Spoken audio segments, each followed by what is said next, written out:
Now the question here is identify the inhibitors in the following figure. So we have seen here that yes, there is this particular area is going to be your glomerulus, right?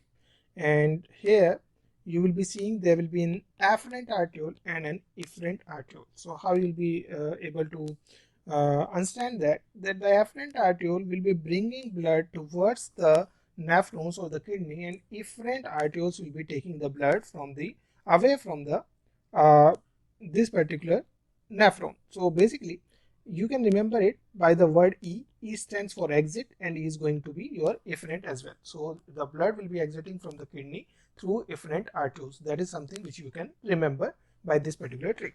Now coming to the question, so they have asked that inhibitors in the following figure signifies. So here are the inhibitors and who are going to inhibit this particular angiotensin 2 that vasoconstricts, okay, and the vasoconstriction lead to maintenance of the intraglomerular pressure, okay.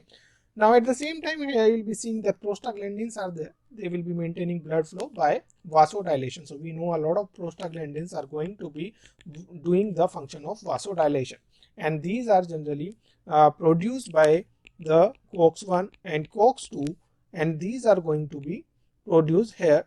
And this particular NSAIDs, NSAIDs, they generally inhibit these COX-1 and COX-2, and that's why they inhibit the production of the prostaglandins. So this is something which is basic about this question. Now we have to know the inhibitors, and basically we are seeing that angiotensin 2 that is going to vasoconstrict, and there is another one more important thing, that is maintaining of the intraglomerular pressure will be inhibited by. So this whole question is revolving around a very important mechanism that is known as the Ras mechanism. Okay, so I'll be just discussing that mechanism first before I get into detail of this particular question. So if I see here, this is going to be your Ras mechanism. So what is Ras? That is renin, angiotensin, aldosterone mechanism. Now, what are the stimuli for the shooting of this particular Ras mechanism? So there are three stimuli. One of the most important stimuli is your decreased GFR, or we call it the decreased renal perfusion pressure. Okay. Another thing is going to be your, if I just discuss about this. So there are generally three stimuli for the release of renin. Okay, and that is going to be your product of JG cells,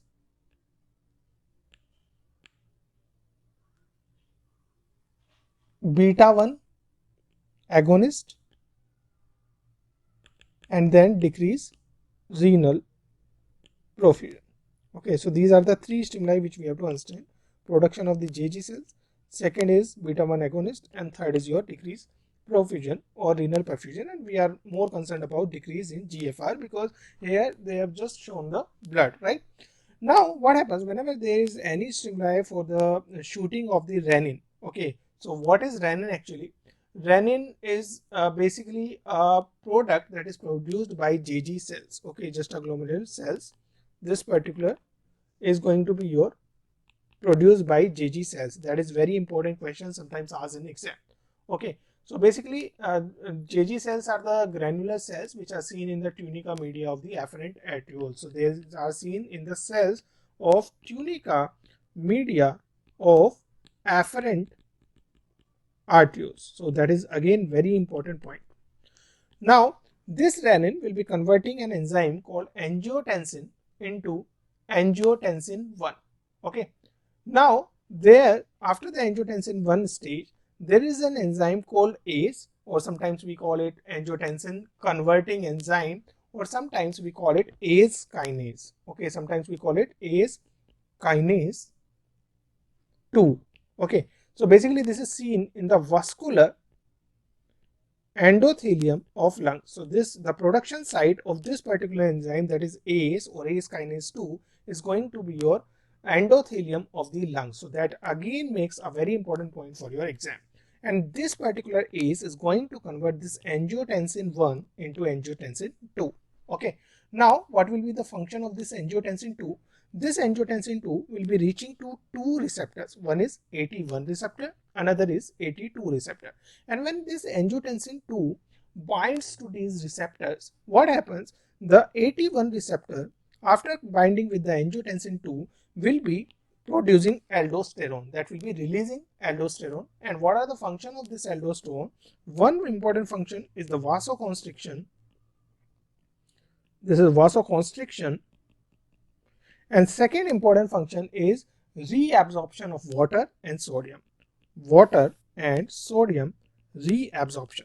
So whenever there is decrease perfusion to the kidney, body gets a stimuli that we have to conserve some water. So what generally happens, sodium is reabsorbed, along with the sodium water will be following. Okay, and that will be helping in conserving water and to avoid any dehydration. Right now, the second, the AT2 receptor, when it comes here, okay, angiotensin 2, there will be certain effects, and then I'll be talking about the effects here. So first is going to be your vasodilation,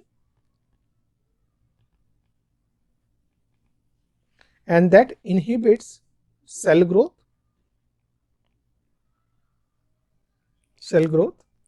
and the third one is natriuresis. Natriuresis means more and more of sodium will be going out of the body. Okay, so basically two functions are there.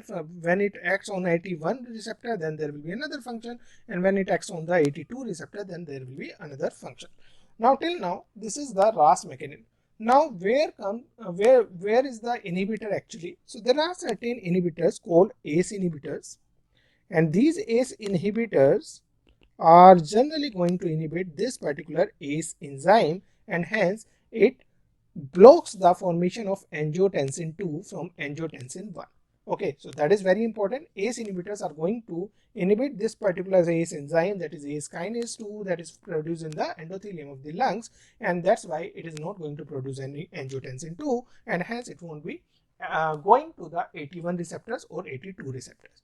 Now another stage, if you want to avoid any vasoconstriction, then we have AR blockers. Okay, so angiotensin receptor blockers are there. We call it ARBs, and these are going to inhibit the attachment of this angiotensin 2 to the AT1 receptors. Although there is no effect of these ARBs on AT2 receptor. Here there is no no effect of the ARBs on these AT2 receptor. They are just going to inhibit this particular step, that is conversion of attachment of the angiotensin 2 to the AT1 receptor, and that's why you will be blocking the formation of aldosterone, and hence there will be no vasoconstriction, there will be no water reabsorption, there will be no sodium reabsorption. And that's why sometimes we say that the ACE inhibitors are better, are poorer actually. Even the ARBs are better than the ACE inhibitors in controlling the hypertension. Why? Because hypertension is going to be due to the vasoconstriction. Okay, due to the vasoconstriction, there will be more and more peripheral resistance, and that will be adding to the more and more hypertension. So whenever you are using vasoconstriction medication against the hypertension, so you want to avoid the vasoconstriction. Now if you are giving the ACE inhibitors, that will be, yes, inhibiting both AT1 receptors as well as the AT2 receptor action. That means the AT2 receptors are going to do vasodilation as well, natriuresis as well.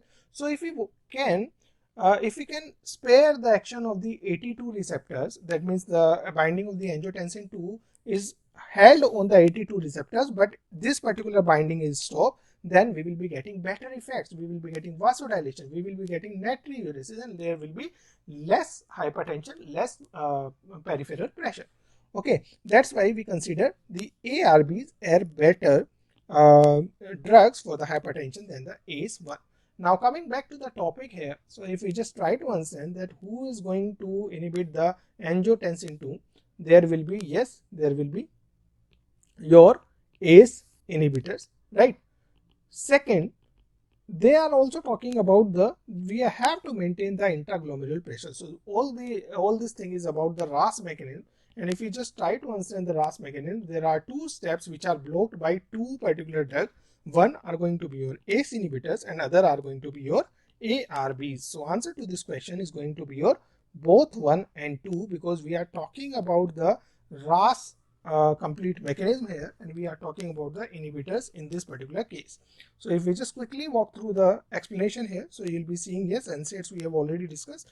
ACE inhibitors and ARBs are going to inhibit the angiotensin 2 activity, or we can say the vasoconstriction, and they will be maintaining the intraglomerular pressure, and this all is going to be inhibited by this ACE inhibitor. So they will be angiotensin 2 activity and vasoconstriction will be inhibited by ACE as well as ARBs in this particular question. So we can just see that ACE inhibitors and angiotensin receptor blockers may be associated with, when they generally work, so they will be decreasing the GFR because we are blocking the action of the aldosterone, we are blocking the action, the vasoconstriction. So yes, there will be drop in the GFR, and it can be seen in context of the bilateral renal artery stenosis or intravascular volume depletion. So we have already reached to the correct answer, that is going to be your both 1 and 2.